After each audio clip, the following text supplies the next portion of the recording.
Kalau enggak aku kasih tahu ke publik apa yang sebenarnya terjadi.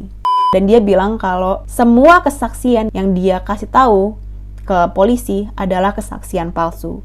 Dia ngerayain ulang tahunnya di Sungai Chao Phraya juga, di tempat di mana Tang Mo tewas.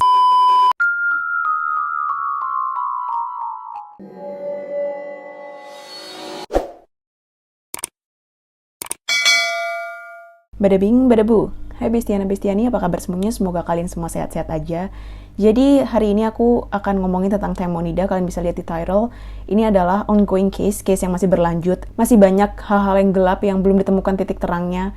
Dan ini yang bikin aku agak hesitant untuk bikin video ini sebelumnya. Karena masih banyak banget kayak kenyataan-kenyataan yang belum terbukti, terus kayak beritanya masih setengah-setengah. Jadi aku baru memutuskan untuk bikin video sekarang karena sekarang infonya udah jauh lebih banyak, jauh lebih lengkap. Setahu aku juga udah ada ratusan saksi mata yang diinterogasi sama polisi. Jadi aku gak usah basa-basi, sekarang kita mulai aja ceritanya. Tapi sebelum kita mulai, jangan lupa untuk kalian like dan subscribe video ini. Dan jangan lupa juga untuk nyalain tombol lonceng di bawah supaya kalian gak ketinggalan sama updatean terbaru aku. Buat kalian yang gak tahu, sekarang aku juga udah punya podcast, namanya adalah Don't Cross the Line. Nanti aku kasih linknya di description box. Jadi itu aku buat cerita-cerita sesuatu yang gory, sesuatu yang aku nggak bisa ceritain di YouTube. Mungkin kalian pengen sambil nyuci piring, atau sambil nyiram tanaman, atau misalnya kalian sambil belajar, atau apapun itu kerja, kalian bisa sambil dengerin podcast aku. And now, let this book begin. Jadi sedikit background untuk Tang Mo Nida. Tang Mo Nida adalah seorang artis papan atas dari Thailand. Dia lahir di Bangkok bulan September tahun 1984. Dari kecil dia udah ikut sama ayahnya, karena orang tuanya cerai waktu dia umur 3 tahun. Setahu aku dia juga punya kakak laki-laki, tapi setelah cerai kayaknya kakaknya ikut sama ibunya ya. Jadi ibunya udah dapat semua hartanya, ayahnya cuma dapat si Tang Mo ini. Jadi dari kecil dia hidupnya sederhana banget sama ayahnya. Ayahnya banting tulang kerja keras untuk memenuhi kebutuhannya Tang Mo. Sementara itu Tang Mo mikir kayak, aku harus balas budi untuk ayahku. Suatu hari nanti aku harus sukses supaya aku bisa menghidupi ayahku. Aku bisa membalas semua kebaikannya. Tang Mo ini waktu umur 14 tahun dia didiscover sama agent. Jadi waktu itu dia lagi di department store, dia lagi ngeliat-ngeliat, lagi jalan-jalan. Dia disamperin sama seorang agent ini. Dia bilang, kamu cantik. Kamu pernah mikir nggak kalau kamu mau melakukan photoshoot? Kamu pernah mikir nggak kamu mau jadi model? Nah, agent ini tuh ngasih kartu namanya ke Tang Mo. Tang Mo awalnya kayak skeptical gitu kan, bener gak sih, umur gue masih 14 tahun, masa ada agent yang tertarik mau photoshoot gue. Akhirnya dia hubungi agent itu, ternyata agent itu tuh bukan scam ya, itu beneran agent. Dia datang dan dia melakukan photoshoot pertamanya. Dia senang banget sama photoshoot itu, dan dia ngerasa kayak, wow, this is something new. Gue gak pernah ngerasain se-excited ini dalam melakukan apapun.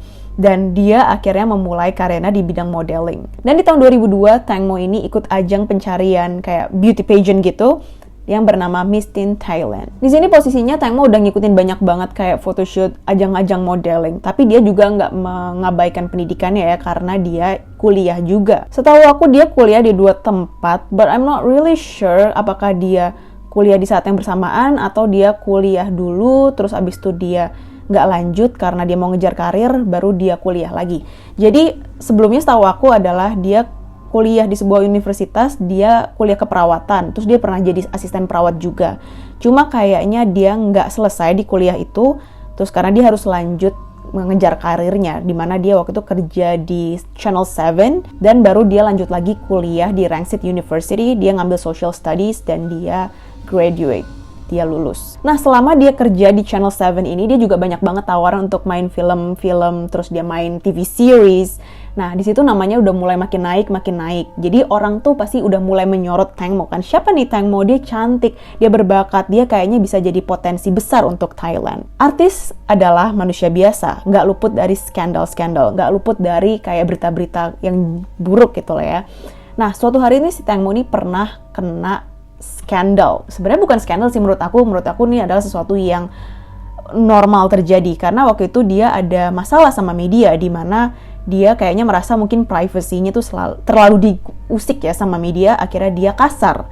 Nah, media ini akhirnya kayak mengekspos Tang Mo habis-habisan, walaupun akhirnya Tang Mo minta maaf secara publik dan dia kembali bersih ya, reputasinya balik lagi. It's not something big ya menurut aku ya. Setelah 11 tahun kerja di Channel 7, dia merasa kayak, oke, aku mau explore something new. Aku mau ngeliat ada apa sih di luar untuk aku. Dia akhirnya memutuskan kontrak dengan Channel 7 dan dia menjadi artis independen. Dan semenjak saat itu dia melejit ya. Dia jadi pemeran utama di banyak film, dia juga main banyak banget TV series. Salah satunya adalah series dari Netflix yang berjudul Bangkok Love Story Innocence. Jadi resumenya dia sebagai seorang artis tuh emang bagus banget. Tapi namanya hidup ya, nggak ada yang sempurna. Walaupun karirnya itu bagus, tapi kehidupan pribadinya tuh kurang bagus ya. Ayahnya Tang Mo divonis cancer dan pada tahun 2021 ayahnya meninggal dunia. Dan disitulah akhirnya Tang Mo jadi deket lagi sama ibunya karena itulah satu-satunya orang tua yang dia punya. Di tahun 2013, Tang Mo ini menikah dengan seorang aktor juga yang bernama Tono. Mereka menikah tapi nggak lama, cuma 2 tahun karena tahun 2015 mereka berpisah. Jadi nggak dikasih tahu kenapa mereka berpisah dan semua orang jadi kayak ngasih kayak simpati gitu ya ke Tang Mo di Instagramnya, di DM-nya, komen segala macam. Kenapa kamu pisah? Kenapa you guys look so good together? Kayak apa karena ini, apa karena itu, banyak spekulasi. Terus media juga nggak berhenti-berhenti nyorot kehidupan pribadinya Tang Mo. Tang Mo akhirnya juga depresi karena dia harus menghadapi perpisahannya dia dengan Tono, itu satu hal. Kedua, media yang nggak berhenti-berhentinya ngejar dia. Ketiga, ada isu kalau ini sebenarnya adalah pengalihan isu karena jadi sebenarnya pemerintah tuh ada hal buruk tapi dia mau rakyatnya tuh fokus sama masalahnya Tang Mo, jadi biar pemerintah itu nggak dilihat sama masyarakat.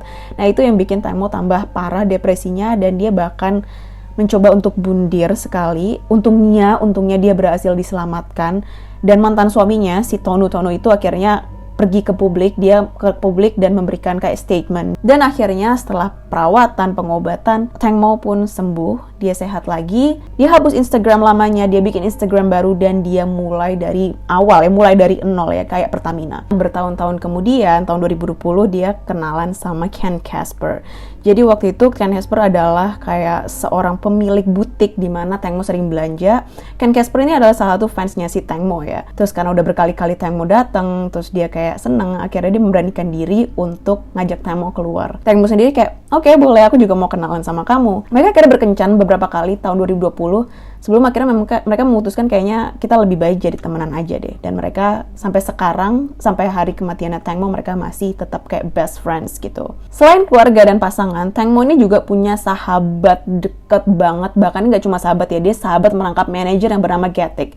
Jadi Getik ini adalah temennya Tang Mo dari bertahun-tahun yang lalu. Diduga dia punya hubungan sama seorang pria yang beristri, terus dia hamil, punya anak, dan dia memutuskan untuk nge-keep anaknya, untuk melahirkan anaknya. Nah, Tang Mo ini karena dia merasa Getik adalah sahabatnya banget, dia mau bantu Getik sebisa mungkin. Dia bolehin Getik tinggal di rumahnya, makan makanan yang sama dengan dia, pakai bajunya dia. Bahkan waktu anaknya Getik ini lahir yang dinamai Easter ini aja diadopsi sama Tang Mo. Banyak orang, terutama media ya, I don't get it, like what's wrong with you media?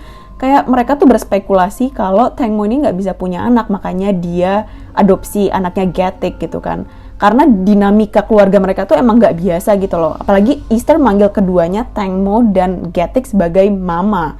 Jadi mereka mikir kayak, wah Tang Mo nggak punya anak nih, makanya dia adopsi anaknya Getik. Oh apa jangan-jangan dia cerai sama Tono karena ini ya. Tapi selama ini kehidupan mereka terlihat baik-baik aja antara Getik, Tang Mo, dan Easter. Kayak mereka liburan bareng, mereka berenang bareng. Antara Tang Mo dan Getik mereka bisa kayak adil ya, co-parent. Selain Getik dan Easter ini tuh diasuh sama Tang Mo, Getik juga dikasih pekerjaan ya sebagai manajer Tang Mo. Jadi kita tahu lah pasti Getik ini nggak punya pengalaman jadi manajer sama sekali gitu loh, tapi dibantu sama Tang Mo, diarahin segala macam, dan akhirnya dia jadi manajernya Tang Mo sampai di hari kematiannya. Nah kita akan mulai ke event yang penting di mana tanggal 24 Februari 2022, Tang Mo, Getik, dan 4 orang sosialita yang lain, mereka naik speedboat untuk menelusuri sungai Chao Phraya. Jadi waktu itu selain Tang Mo ada Getik selaku manajernya, lalu ada Por, pemilik speedboat, ada juga Robert yang mengendarai speedboat, ada juga San, temennya Getik, dan ada satu lagi cowok yang namanya Job. Nah, Job ini adalah seorang pengusaha, dia pemilik kayak semacam klub premium buat laki-laki, buat pria-pria. Dengan ngomong pria-pria, maksud aku adalah kayak orang-orang berduit ya, orang-orang berpunya jabatan, seperti atasan, businessman, orang-orang penting, orang politikus, dan lain-lain. Malam itu, Tang Mo pakai bodysuit gitu, jadi kayak semacam baju renang. Dan dia nggak pakai pelampung karena dia pengen foto-foto buat Instagramnya nanti. Nggak usah disalahin lah ya, karena yang lain juga nggak ada yang pakai pelampung. Di sini kita nggak bisa single-handedly menyalahkan Tang Mo ya, karena yang lain juga nggak ada yang pakai pelampung gitu loh. Sekitar jam 10 malam, Tang Mo tuh bilang ke teman-temannya kalau dia pengen buang air kecil. Tapi toilet, nih aku kasih lihat nih ya gambar speedboatnya ya. Toilet di speedboat itu katanya rusak, makanya Tang Mo pindah ke bagian belakang speedboat untuk buang air kecil. Kalian bisa lihat foto speedboatnya. Kasih tahu aku di mana kira-kira mereka bisa punya toilet di speedboat itu. Ini kecil banget men. Kayak gimana caranya mereka ada? Aku nggak percaya di sini ada toilet. Nah, akhirnya dia pindah ke bagian belakang speedboat. Ini ada reka adegannya ya. Jadi di bagian belakang speedboat ini ada Sen. Dia lagi kayak rebahan gitu sambil mainan HP. Dan si Tang Mo itu jongkok di bagian merah-merahnya speedboat. Dia pegangan sama kakinya. Dia pegangan sama kakinya si Sen. Dan dia buang air kecil jongkok di situ. Aku nggak tahu ya orang normal mana, satu orang perempuan normal mana yang mau buang air kecil di tempat terbuka seperti itu. Berarti kan dia harus nyibak pakaiannya dia ya. Dia harus nyibak baju renangnya dia. Wiwinya kemana-mana. Gak mungkin orang kayak Tang Mo tuh yang mana skandal paling besarnya adalah bercerai dari suaminya ya. Perempuan normal mana yang membiarkan wiwinya dilihat orang di tempat umum kayak gitu. 2, ini aku udah curiga ya, itu ada handle ya. Kenapa dia pegangan sama kakinya Sen? Bukan handle yang lebih kuat, yang lebih bisa menopang badannya Tang Mo. Nah, jadi selama dia lagi buang air kecil ini, tiba-tiba Robert itu ngegas saat bawa speedboatnya. Jadi dikatakan kalau Tang Mo itu kejungkel ke belakang dan dia jatuh ke air. Mereka kaget banget kan, satu perahu speedboat itu pada kaget banget. Mereka berhenti, mereka cari Tang Mo, mereka panggil Tang Mo.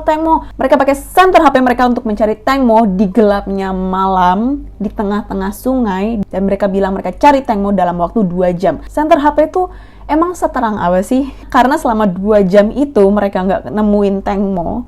Akhirnya mereka semua berasumsi kalau mungkin Tang Mo berenang. Tang Mo kan bisa berenang. Mungkin dia ketemu sama perahu yang lain. Kita kan juga deket sama dermaga ya. Dan mungkin dia minta tolong sama perahu lain untuk anterin dia ke dermaga. Mungkin dia udah nyampe dermaga. Mungkin dia selamat gak kenapa-napa. Akhirnya mereka berlima nih ya, Getik dan 4 orang ini memutuskan untuk balik ke dermaga lalu menelpon bantuan. Gak lama dari itu tim penyelamat pun datang setelah dihubungi dan mereka semua 5 orang ini cabut. Gak ada yang nungguin sampai Tang Mo nih ketemu atau enggak. Gak cuma mereka pulang gitu aja. Mereka tuh sempat ngumpul kayak di suatu tempat, kayaknya tuh pom bensin gitu ya. Nah mereka tuh kayak bergerumul ngobrol, gak tahu ngebahas kejadian tadi kah, atau mereka kayak ngebahas sesuatu yang mereka sembunyikan. Setelah itu mereka pulang. Polisi dihubungi sama tim penyelamat, polisi mencoba menghubungi 5 orang tadi, tapi nggak ada yang ngangkat teleponnya sampai keesokan paginya. Akhirnya 5 orang tadi dipanggil ke kantor polisi, tapi yang datang cuma 4. Jadi Robert tuh nggak datang ya ke kantor polisi, karena dia bilang, iya, jadi SIM aku untuk mengendarai perahu tuh sebenarnya udah expired. Ada informasi lain yang bahkan bilang kalau dia sebenarnya nggak punya SIM untuk mengendarai perahu. Makanya kenapa dia nggak datang kantor polisi, karena takut ditangkap. Tim penyelamat nggak ada yang bisa nemuin Tang Mo sama sekali sampai akhirnya 38 jam kemudian, tanggal 26 Februari 2022, mereka menemukan jasad Tang Mo mengambang di Sungai Chao Phraya 1 km dari tempat dia jatuh. Jadi dia ditemukan di sekitar dermaga-dermaga gitu. Kayak di situ banyak banget namanya perahu-perahu, banyak orang yang ngeliat. Jadi polisi mewawancari banyak banget saksi mata. Salah satu dari antara mereka adalah seorang nelayan, di mana nelayan kan perginya malam-malam ya. Dan si nelayan ini tuh ngelihat ada satu speedboat, di mana adalah speedboatnya yang dinaikin sama Tang Mo dan kawan-kawannya. Speedboatnya itu tuh kayak ngebut banget. Dan selain si nelayan ini ada orang lain juga yang diwawancara, dan orang itu bilang kalau iya, aku malam itu ngelihat ada speedboat yang ngebut banget. Nggak cuma ngebut, dia kayak menukik tajam, bikin kayak lingkaran gitu di atas air, kayak 3 kali. Lingkaran yang pertama cepet banget, lingkaran yang kedua dan ketiga itu lambat banget. Dan mereka kayak manggil nama orang gitu, kayak mungkin nyari orang. Terus ada suara kayak orang kaget juga, sama ada suara wanita tertawa. Dari semua ini yang pertama kali dilakukan polisi adalah menangkap Robert, karena ternyata dia ketahuan nggak punya SIM yang berlaku untuk mengendarai perahu. Tapi setelah dia keluar dengan jaminan, ini ada yang aneh ya. Jadi Robert sama Por, mereka pergi ke kelenteng di dekat perbatasan Myanmar. Mereka di sana tiba-tiba pengen jadi biksu. Dari beberapa informasi yang aku baca ya, Ada yang bilang kalau mereka tuh dihantui sama arwahnya Tang Mo. Ada juga yang bilang kalau mereka mau sembunyi karena mereka pengen lay low, mereka nggak pengen diketahuan lah sama orang-orang. Apalagi mereka kan sosialita ya, kalau misalnya mereka dikaitin sama kasusnya Tang Mo kan bahaya buat nama mereka, bahaya buat bisnis mereka dan lain-lain. Ada juga yang menspekulasi kalau mereka tuh melakukan hal ini karena mereka merasa trauma dan merasa bersalah banget, makanya mereka kayak mencari sisi spiritual untuk memaafkan diri mereka atas kejadian ini. I'm not sure which one is which. Either way, it's very shady. Akhirnya setelah ditemukan jasadnya, Tang Mo pun diotopsi sama dokter. Jujur aja aku lihat foto jasadnya Tang Mo. Nobody should have gone to that kind of ordeal. Gak ada orang yang pantas mendapatkan perlakuan apapun yang dialami sama Tang Mo. Jadi gini ya, aku deskripsiin aja. Tang Mo itu badannya biru-biru, lebam-lebam, dan urat-urat di badannya tuh kelihatan semua. Itu satu. Wajahnya hitam keungu-unguan, salah satu matanya terbuka dan lidahnya menjulur keluar. Dan di bagian dalam paha sebelah kirinya tuh kayak ada luka dalam panjang sekitar 30-40 cm. Menurut dari 5 saksi kunci ini, mereka bilang, oh itu kayaknya gara-gara Tang Mo jatuh, mungkin dia kegores sama baling-baling dari speedboat. Man, orang-orang bilang kalau speedboat ini tuh kenceng banget, ngebut banget. Kalau waktu itu Tang Mo beneran jatuh, dia udah ketinggalan jauh dari speedboat itu, nggak mungkin dia kena baling-balingnya. Dan kalaupun dia nyangkut di baling-baling speedboat, nggak akan lukanya tuh lurus. Ini lukanya lurus banget loh. Sementara kalau dia nyangkut di speedboat kan harusnya yang kena tuh badan-badan yang lainnya dan akan lebih parah daripada luka yang dialami Tang Mo waktu itu. I'm not saying that lukanya Tang Mo waktu itu nggak parah, itu juga parah. Tapi kalau misalnya dia nyangkut ke speedboat, pasti akan jauh lebih parah. Dokter yang mengotopsi Tang Mo bilang kalau dia nggak tahu apakah luka ini tuh terjadi sebelum atau sesudah dia meninggal. Dia juga bisa memastikan kalau luka ini tuh bukan penyebab dari kematian Tang Mo, tapi bisa jadi penyebab dari kematian Tang Mo. Jadi dia bukan meninggal karena kehabisan darah karena luka dari kakinya itu, tapi kalau misalnya Tang Mo ini mengalami luka sebelum dia jatuh ke air, itu bisa menyebabkan kematiannya, yang mana pastinya dia nggak akan bisa berenang dong kalau dia jatuh dengan air dengan luka sebesar itu. Ditemukan juga ada pasir-pasir di paru-parunya Tang Mo. Nah, dari situlah disahkan kalau penyebab kematiannya Tang Mo adalah karena dia tenggelam. Di sini tuh ada banyak banget kejanggalan dari pihak polisi ya. Yang pertama, Tang Mo tuh harusnya dilarikan untuk diotopsi ke rumah sakit universitas sebagai pihak 3 biar netral.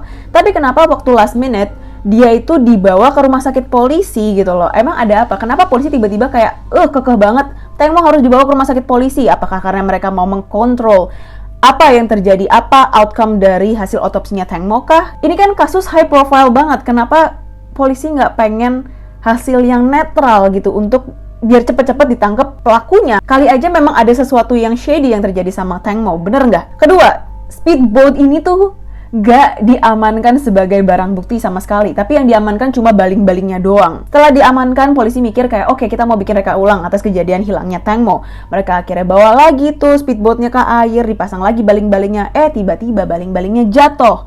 Karena baling-balingnya jatuh, polisi harus panggil lagi tim penyelam, cari baling-balingnya. Ditemukanlah baling-balingnya, tapi bukan baling-baling yang brandnya sama seperti yang baling-baling dari si kapal ini. Jadi udah beda baling-baling. Pertanyaannya, apakah si penyelam ini tuh salah ambil baling-baling mungkin? Tapi chance untuk adanya baling-baling lain di dasar sungai kayaknya kecil banget ya. Atau jangan-jangan mungkin baling-balingnya diganti sama penyelam?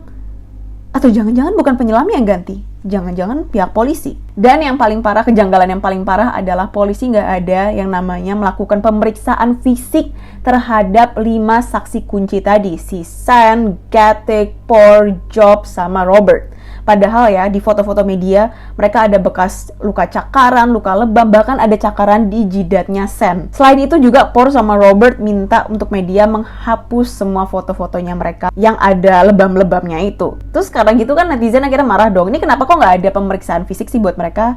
Polisi akhirnya kayak oke, mereka periksalah tuh ke 5 orang tadi, dan karena ini udah jauh banget dari hari kejadian ya, makanya kayak mereka bisa punya alasan, oh ya aku punya luka ini karena dicakar kucing, karena aku jatuh, bla bla bla, yang tidak ada sama sekali kaitannya dengan kejadiannya Tang Mo. Nah, dari semua ini tuh aku mau fokus dulu pertama kali ke Gatik ya, sahabat merangkap manajernya Tengmo. Getik, kenapa kamu nggak telepon mamanya Tengmo saat kejadian ini terjadi? Dan bahkan waktu mamanya Tengmo tahu kejadian ini dari pihak yang berwajib, dan setelah kejadian ini kayak ribut banget ya di social media, mamanya Tengmo tuh telepon Getik dan teleponnya aja nggak diangkat. Terus waktu diinterview sama polisi, kenapa kamu nggak ngangkat telepon mamanya Tengmo? Getik bilang, emangnya dia penyelam? Ngapain gue harus kontak dia? Polisi pun interview Getik ya. Jadi Getik cerita kalau malam itu setelah mereka menghubungi tim penyelamat, Getik itu kesel. Dia bilang kalau, aduh, tim penyelamat ini pakai speedboatnya buat cari Tengmo. Barang-barang gue masih ada di sana semua lagi. Barang-barang berharga, duit, dompet gue yang sangat berharga itu ada di speedboat nih. Nyebelin banget deh, gue harus nunggu lagi. Selain itu juga Getik ngakunya ke polisi kalau dia meninggalkan TKP jam 3 pagi. Padahal menurut CCTV dia meninggalkan TKP jam 1 pagi. Tanya sama polisi, kamu ngapain bohong? Kenapa kamu bohong kalau kamu bilang kamu meninggalkan TKP jam 3 pagi? Getik bilang kalau dia tuh khawatir banget sama anaknya si Easter. Dia mau pulang, mau mastiin kalau Easter tuh selamat, dan dia katanya mau berdoa juga untuk keselamatannya Tengmo. Orang-orang jadinya akhirnya pada kayak comment Getik gitu. Wah, nyerbu Getik gitu kan. Dia bahkan sampai nge-private Instagramnya karena saking banyaknya orang yang ngerasa, ih kok fishy banget sih ini si Getik nih. Wah, ini Getik ini kenapa? Banyak banget yang sampai digging dan akhirnya ketahuan kalau ternyata Getik ini lagi ada masalah sama Tengmo. Jadi dia mau dipecat ya. Katanya mau dipecat sama Tengmo. Tengmo mau cari manajer yang baru, dan Getik kayak, aduh ini satu-satunya pekerjaan aku dapat uang dari mana lagi? Mana aku selama ini tinggal di rumahnya Tengmo, aku pakai bajunya Tengmo. Aku jangan-jangan aku harus keluar juga dari rumahnya. Apa jangan-jangan aku harus bawa anakku? Yang dapat anakku siapa ya? Apakah ini Tengmo? Apakah ini bakal jadi anak aku? Terus aku harus biayain anak aku gimana? Aku udah kebiasaan sama hidup mewahnya Tengmo. Dia udah bingung banget harus ngapain. Dan ketahuan juga kalau ternyata anaknya Getik adalah pewaris tunggal dari harta kekayaannya Tengmo. Jadi orang-orang pada kayak ke Getik kayak, wah lu bunuh Tengmo ya, wah ini semua rencana lo ya, lo pengen nguasain semua hartanya Tengmo, bla bla bla. Akhirnya si Getik ini bikin kayak semacam konferensi pers. Dia bilang kalau ke orang-orang, ngapain gue mau bunuh Tengmo? Ngapain gue mau ngilangin satu-satunya mata pencaharian gue, pendapatan uang gue, sumber uang gue. Jadi di sini tuh posisinya Getik udah mencurigakan banget. Ditambah lagi ya ketahuan kalau ternyata selama ini HP-nya Tengmo tuh ada di tangannya Getik. Jadi Getik ini tuh ngapus banyak banget chat dari handphonenya Tengmo, dan dia juga ngapus beberapa foto-fotonya Tengmo dari Instagram. Salah satunya adalah foto si Tengmo sama teman-temannya, foto Tengmo sama Getik lagi berenang bareng, fotonya Easter, foto kucing, dan beberapa foto lainnya. Selain itu juga polisi melihat ada kayak foto rekayasa gitu yang dibuat sama Getik. Jadi dia ngupload foto di mana waktu itu posisinya sekitar jam 10-an. Dia lagi di atas speedboat, lagi kelihatannya menikmati kayak suasana, dan di belakangnya ada latar kayak semacam jembatan gitu. Dan jembatannya tuh ada lampu-lampunya, masih nyala. Menurut polisi lampu dari jembatan itu harusnya tuh udah mati jam 9 gitu loh. Sementara jam 10 si Getik upload foto, kok masih nyala, rasanya nggak mungkin gitu kan. Akhirnya polisi tuh kayak digging lagi kan, kok kenapa dia harus uploadnya jam 10-an itu gitu loh. Pas banget sama kejadian katanya si Tengmo ini allegedly diduga jatuh dari perahu, jatuh dari speedboat. Apakah ada sesuatu yang mereka sembunyikan yang terjadi jam 10 itu? Pernyataannya Getik akhirnya backfire ya, karena salah satu temannya Tengmo, dia adalah seorang penyanyi yang bernama Bow TK. Dia maju ke depan dan dia bilang kalau Getik bohong. Semua pernyataan yang Getik bilang ke polisi itu semuanya bohong. Dia bilang karena di hari hilangnya si Tengmo ini, Getik tuh langsung hubungin si Bow TK ini. Bow TK datang, akhirnya mereka cerita ke Bow TK apa yang terjadi. Tapi kayaknya mereka tuh belum gladi resik ya untuk apa yang akan mereka katakan ke orang-orang atau ke polisi. Mereka belum latihan. Jadi apa yang diceritain sama si Getik ke Bow TK ini tuh beda sama apa yang Getik ceritakan ke polisi. Dan di situ tuh bisa dikonfirmasi ya, karena di CCTV tuh ada kelihatan kalau Bow TK datang terus dia ngobrol sama Getik dan lain-lain. Lalu red flag-nya nih ya, selain si Bow TK tadi, ada bocoran chat antara Getik dengan seorang pria yang awalnya tadi dikenal gitu kan. Nah, isi chatnya tuh kayak gini. Aku nggak tahu harus apa. Aku nggak mau ngomong sesuatu yang kontradiksi, dan ini adalah salahku karena menerima pekerjaan ini. Setelah ditelusuri, akhirnya pria ini tuh ketahuan namanya adalah Bang Jack or Bang Jack. Jadi Bang Jack ini adalah orang yang bantuin Getik untuk bayar pengacara. Dia tuh bayar sekitar 214-an juta untuk pengacara tersebut. Jack ini akhirnya diwawancarai, dia bilang kalau dia tuh meminjamkan uang membantu bayar lawyer itu untuk Getik dengan syarat kalau Getik ini mau ngomong jujur ke polisi. Dan menurut Bang Jack, yang terjadi malam itu adalah Getik dan 4 orang sosialita yang lainnya mau menjual Tang Mo. Jadi diduga Bang Jack ini juga mendengarkan rekaman apa yang terjadi di malam itu. Kalian tahu kan video yang ini? Video yang Tang Mo di atas speedboat, dia pakai bodysuit, dia lagi megang wine, yang bahkan kalian ada yang ngomong kayak, wah itu kok dia megang-megangin rambutnya dia, jangan-jangan dia nervous, jangan-jangan ada sesuatu yang terjadi, jangan-jangan itu bahkan permintaan tolong segala macam, kayak dia minta bantuan dan lain-lain. Setelah dari video ini, Tang Mo tuh dipanggil sama salah satu dari laki-laki yang ada di speedboat tadi, dan diduga juga kalau Tang Mo ini di set up ya, jadi dia disuruh berkencan dengan seorang pria tamu VIP yang sangat berpengaruh di Thailand. Dan Tang Mo marah dong, kayak dia merasa dijebak, dia merasa dikadalin sama orang-orang ini. Dia malu, dia kesel, dia marah banget. Pastinya dia marah banget dan dia menolak mentah-mentah. Diduga tamu VIP yang mau berkencan dengan Tang Mo ini adalah kayak kepala komandan angkatan udara di Thailand. Dia juga adalah tangan kanan Raja Thailand dan dia punya adik di departemen kriminal di Thailand, di kepolisian Thailand. Keluarganya penuh dengan jabatan yang mungkin dia bisa get away with anything. Tang Mo ini udah menolak, nggak mau. Dia nggak mungkin cuma mau berkencan sama aku. Dia nggak mungkin cuma mau makan malam sama aku atau ngobrol sama aku. Dia pasti minta lebih. Dan teman-teman ini kesel, dibilang kayak, dia udah nunggu lama banget loh. Dia lagi nginep di hotel di pinggir sungai, di hotel mewah. Kok ya kebetulan banget kah? Aku nggak tahu apakah ini kebetulan apa enggak ya. Kok pas banget pejabat yang bersangkutan memang sedang nginep di hotel mewah di pinggir sungai di malam Tang Mo ini jatuh ke sungai. Apakah ini murni kebetulan? Somehow aku merasa dugaan ini diperkuat ya, karena ada banyak banget video di YouTube yang pastinya aku yakin kalian udah lihat. Yang pertama ada video kayak orang mukul kepala orang lain di speedboat. Ini videonya sangat-sangat buram ya, nggak kelihatan. Lalu video kedua, diduga Tang Mo dia itu udah jatuh ke sungai, udah ngambang tapi terlihat masih hidup. Nah, dari video pertama itu diduga kalau Tang Mo itu dipukul dengan botol wine sama salah satu dari penumpang speedboat. Dan kedua, akhirnya dia jatuh dan ditinggalkan di situ ya. Dan yang ketiga, ada video seorang membuang botol-botol kayak botol wine gitu ke air. Berdasarkan bukti, mereka tuh sebenarnya waktu naik ke speedboat bawa botol wine dan botol champagne. Jadi ada wine, ada champagne. Tapi waktu diselidiki, kenapa di speedboat cuma ada gelas berisi wine doang. Banyak juga dugaan yang mengatakan selain si Tang Mo itu dipukul pakai botol wine, pecahan botol wine itu juga dipakai untuk membuat luka di kakinya Tang Mo. Makanya itu yang menjelaskan video ketiga, kenapa ada orang yang buang botol di air. Kalau memang benar Tang Mo itu dilukai dengan botol wine itu, pasti kan ada bekas darahnya, DNA segala macam, polisi bisa lacak. Akhirnya Tang Mo dimakamkan tanggal 11 Maret 2022 ya. Di situ ada keluarganya pastinya, ada ibunya, ada mantan suaminya bahkan. Getik juga datang nih, orang berani ya. Dia datang, dia bawa bunga hydrangea putih, dia kasih kartu yang isinya kayak, Tang Mo, kamu adalah sahabatku. I'm so grateful that you're in my life, bla bla bla. Tapi dia cuma ada di pemakaman itu selama 15 menit masalahnya. Habis itu langsung cabut, kayak cuma buat pencitraan media aja gitu loh. Pacarnya Tang Mo saat itu, Bert, juga datang. Dia sedih banget, kita bisa tahu ya. Dia bahkan datang pakai baju warna pink. Dia bilang itu adalah baju terakhir waktu Tang Mo ketemu sama dia. Dan Bert ini juga bawa cincin. Jadi itu ternyata Bert mau ngelamar Tang Mo, tapi karena apa yang terjadi akhirnya dia nggak bisa. Dan Bert bilang kayak, walaupun kamu udah nggak ada, tapi aku tetap akan menganggap kita tuh udah suami istri.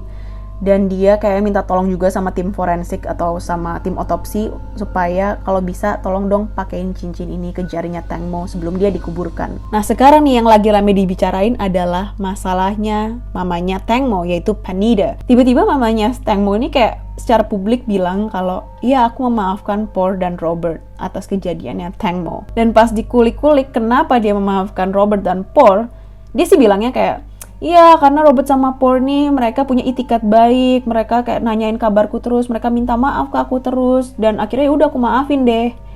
Plus mereka juga mau kasih aku 30 juta bah. Kira orang-orang kayak, damai secara keuangan ya. Terus juga banyak banget hal janggal yang terjadi ya, kayak tiba-tiba mamanya Tang Mo tuh, dia mecat pengacaranya dia yang bernama Kishna, dan diganti sama kayak pengacara senior gitu. Nah, selama dia sama si pengacara senior ini, dia tuh banyak banget kayak ngejatuhin pengacara lamanya si Kishna ini. Satu, dia menutup kasusnya Tang Mo, dan dia bilang kalau itu dia disuruh sama Kishna. Kedua, dia juga kayak sering banget ngejatuhin namanya Kishna, sampai akhirnya Kishna pun kayak nggak terima dan dia bilang, kamu hati-hati ya kalau ngomong, kalau nggak aku kasih tahu ke publik apa yang sebenarnya terjadi. Terus aku juga baru baca perjalanan kasusnya Tang Mo, perkembangannya. Tiba-tiba Getik tuh datang ke kantor polisi didampingi sama lawyernya, dan dia bilang kalau semua kesaksian yang dia kasih tahu ke polisi adalah kesaksian palsu, dan dia bikin pernyataan yang baru. Kita nggak tahu pernyataan apa yang baru ini ya, belum dikasih tahu, polisi juga belum memberikan kabar apapun. Dan Getik ini bilang kalau Getik, Sen, Paul, Robert, sama Job ini tuh mereka kemarin tuh dilindungi sama seorang lawyer yang berinisial M. Jadi mereka dikasih tahu harus ngomong apa, barang bukti apa yang harus dibuang, dan lain-lain. Sampai akhirnya si pengacara M ini allegedly diduga ya sudah dalam tahanan polisi. Dan dia kemungkinan besar bisa masuk penjara untuk waktu 15 tahun. Dan yang terakhir ini adalah yang paling insensitif daripada semua yang aku baca adalah, kalian tahu Sen? Dia ngerayain ulang tahunnya di Sungai Chao Phraya juga, di tempat dimana Tang Mo tewas. Dan ini menuai banyak banget kecaman dari netizen ya. Aku udah gak tahu lagi harus ngomong apa ya. Ini kayaknya yang udah paling parah daripada yang paling parah, karena di sini dia juga bersalah gitu kan. Apalagi dia bikin kesaksian palsu dengan nyantainya, dengan ketawa-tawa, dengan gampangnya. Dia bilang, iya jadi Tang Mo tuh pegang kaki aku, nah waktu dia kejungkal ke belakang aku kan takut ya. Dia berasa kalau Tang Mo ini kejungkal ke belakang dan kayak narik kakinya, dan dia bilang, ya aku tenang aja Tang Mo, karena aku gak mau juga keseret sampai ke air. Ini kasus yang aku paling bikin aku risih, yang paling bikin aku gregetan. Waktu aku mau bikin video ini aja, aku kayak, aduh tunggu lagi deh, pasti besok ada berita baru. Bener aja, besok ada berita baru lagi, besoknya ada berita baru lagi, besoknya ada berita baru lagi. Karena perkembangan kasusnya sampai sekarang tuh masih terus berlanjut. Dan juga kalian harus tahu ya, kalau ada otopsi kedua, jadi orang-orang yang mau ngelayat Tang Mo udah nggak boleh lagi, karena Tang Mo dibawa lagi ke medical examiner untuk diotopsi, karena mereka mau mengeksamin, mereka mau kayak ngecek luka di kepalanya Tang Mo. Apakah benar Tang Mo itu diduga dipukul dengan botol wine? Dan semoga kasus ini dapat keadilan, dapat titik terang, dan semoga nggak ada lagi orang yang harus mengalami ordeal kayak gini ya. Kalau misalnya kalian ada tambahan yang kalian tahu tapi aku belum masukin di video ini tentang Tang Mo, please tolong komen di bawah. Mungkin aku belum tahu, mungkin aku kelewat informasi ini. Ini aja buat hari ini. Kalau misalnya kalian suka video ini, jangan lupa like dan subscribe, dan sampai ketemu di video aku selanjutnya. Bye!